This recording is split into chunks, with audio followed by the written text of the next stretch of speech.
Lützebuergesch. Einfach, aber visuell.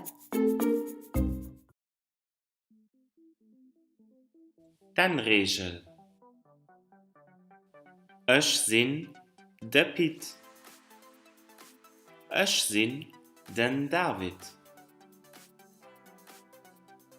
Den N bleibt bei I, U, E, O, A, also de Vokalen, D, H, N, T, Z.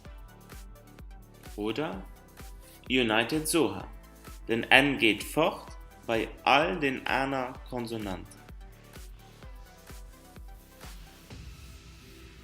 Zum Beispiel, ich sinn den Piet, ich sinn de Paul, ich sinn den Tom, ich sinn den André, ich sinn den Marc, ich sinn den Norbert.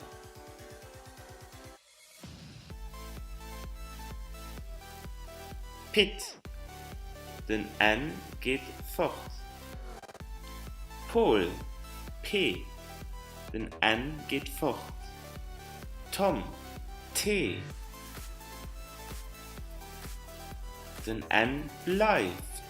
A, United So, H, den N bleibt. Marc, M, den N geht fort. Norbert, N, United So, den N bleibt. Abgepasst. Den Artikel für Frauen nehmen als immer der Apostroph. Ich sinn Sandra, Emily, Melanie.